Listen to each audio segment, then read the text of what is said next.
Il Movimento 5 Stelle di Treviso non ci sta e scende in campo.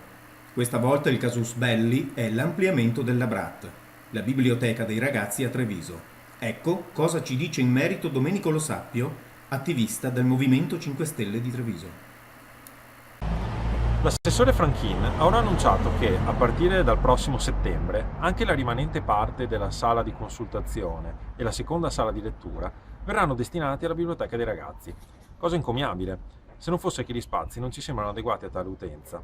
Si tratta di locali piccoli e contigui a quelli frequentati dagli studiosi della biblioteca storica.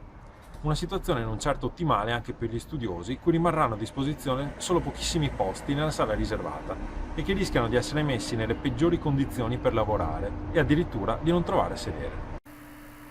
Ma la questione BRAT sembra gestita dall'assessore Franchin con modalità quantomeno opache. Così Gabriele Antonelli ai microfoni di Rete Veneta.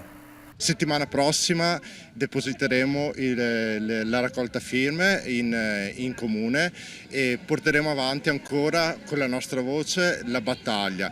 Ci chiediamo a questo punto cosa serva essere cittadini in questa città se non ascoltati.